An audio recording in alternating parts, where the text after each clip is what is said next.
Sagittarius. So, ayan guys, tingnan natin ano ba ang inyong gabay kapalaran pagdating sa yung love life ngayong third quarter, July, August, September, okay? So, Sagittarius, maganda pa rin na alam nyo ang inyong Sun, Moon, Rising, and Venus sign para sa iba pang guidance. Or baka mas makarelate ka sa iba mo pang sign, okay? Tingnan natin, Sagittarius, Sun, Moon, Rising, and Venus sign.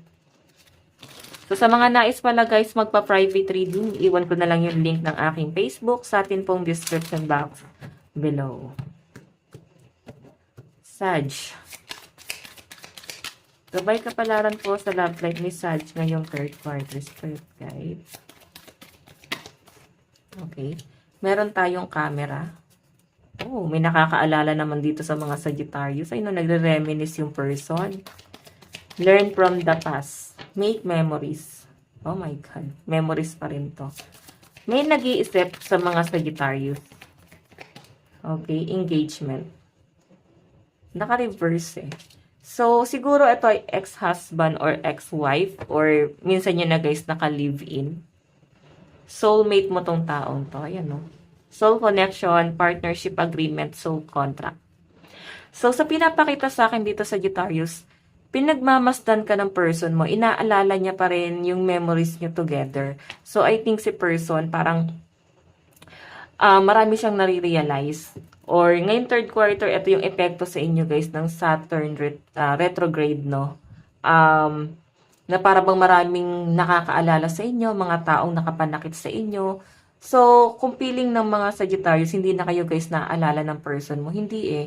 Madalas guys, nagre-reminisce si person.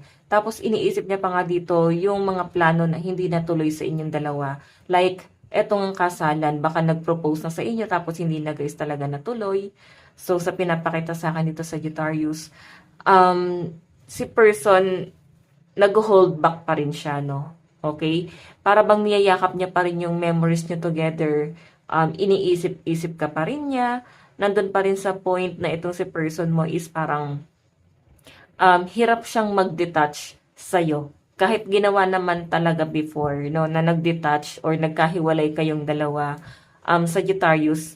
So, sa pinapakita nga sa akin, mukhang hindi kanya guys basta-basta makalimutan ngayon. Ayan no, reminiscing, keepsake, perception, learn from the past, make memories.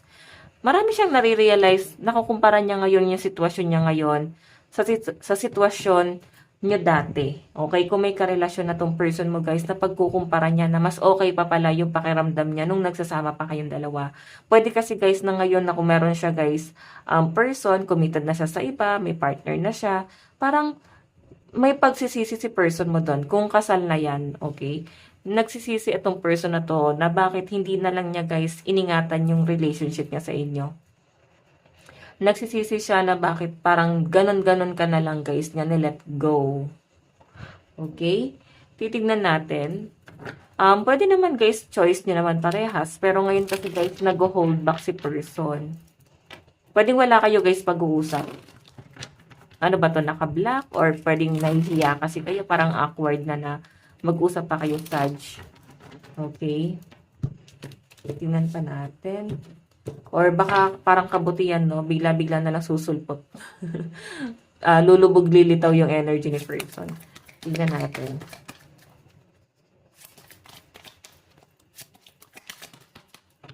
Meron tayong Ten of Swords.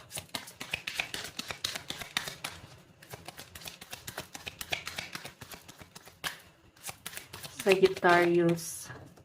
Meron tayong Eight of Swords.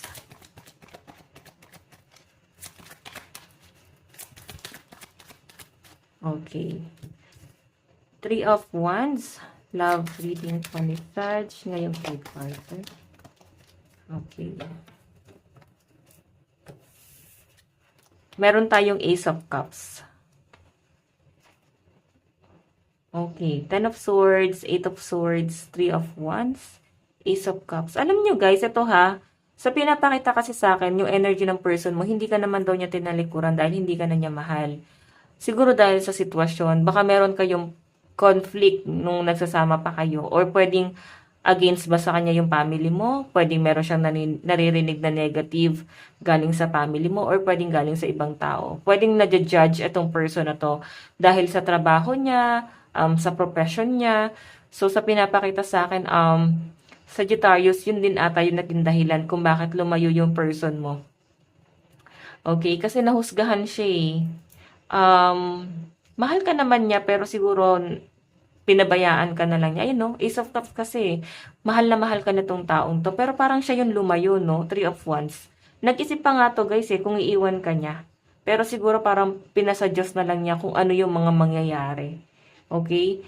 May pinapakita rin na, sa akin dito, guys, na para bang relocation na sana naganap before. Ano ba to? Paglipat or may plano ata kayo, guys, na parang bumukod. Ano ba to? Namamyanan ba kayo? Mahirap kasi talaga guys, talaga mamyanan, Sagittarius. Hindi talaga guys nag-work yung relationship. Okay? So sa pinapakita sa akin guys, yun din yung naging problema yung dalawa. Okay? Yung pamilya ng person mo, Sag. Parang siguro ayaw sa inyo or madalas pinapakailaman kayo. Okay? Hindi talaga kayo guys mag-work ng person mo kung may nakikialam dito sa relasyon nyo. Okay? Na dapat pinababayaan eh. Pero mahal na mahal ka ng person mo at sa pinapakita sa akin guys, nakatanaw pa rin siya sa inyo. Ayan, inaalala niya pa rin yung mga mabubuting bagay na nagawa niyo sa kanya. Okay? Hay nako. Kaya sabi ko sa inyo guys, bago pumasok sa relationship, maganda talaga na nagpundar muna eh. Ano ba to? Nagkaanak ba kayo? So, parang naobliga kayo na magsama. Okay, Ten of Swords. Nakikita ko na parang stuck yung person mo, oh. Grabe, nahihirapan siya ngayon sa kung nasan siya ngayon. Struggle din to guys sa pera eh. Si person. Pero mas na malinaw na pinapakita sa akin, Sag. Mas nahihirapan siya ngayon sa pamilya niya. Masyado siyang pinipressure ng pamilya niya, guys. Okay? Masyado siya guys na mamanipula. Tingnan pa natin. Meron tayong learn. Ayan. So, alam nyo, Sagittarius, hindi lang itong person na to, I think pati ikaw, meron kang natutunan nung magkahiwalay kayo ng person mo. At ngayon guys, parang pinipili nyo na ayusin or magsama na lang ulit. Okay, kung naghiwalay kayo. Tingnan pa natin. Siguro guys, meron dito parang hindi marunong masyadong mag-alaga ng hindi marunong mag-alaga ng person. Like, hindi talaga marunong magmahal. Faithful naman, pero cold kasi. Siguro hindi talaga guys showy. So, yun din yung naging isa sa dahilan kung bakit hindi nag-work yung relationship. Kasi hindi showy yung isa. Tingnan pa natin guys. Meron tayong spiritual. Your spiritual journey is beginning. So, naliliwanagan. Actually, parehas kayo guys ngayon. Siguro kaya rin kayo guys naghiwalay ng person mo is para parehas kayo ay merong ma-realize. Okay?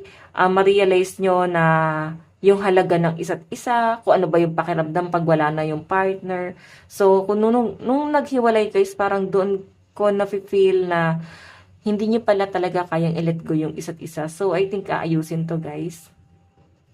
Okay? So, Sag, ito lang po ang inyong reading. Bukas po ulit. God bless and love you all. Bye-bye.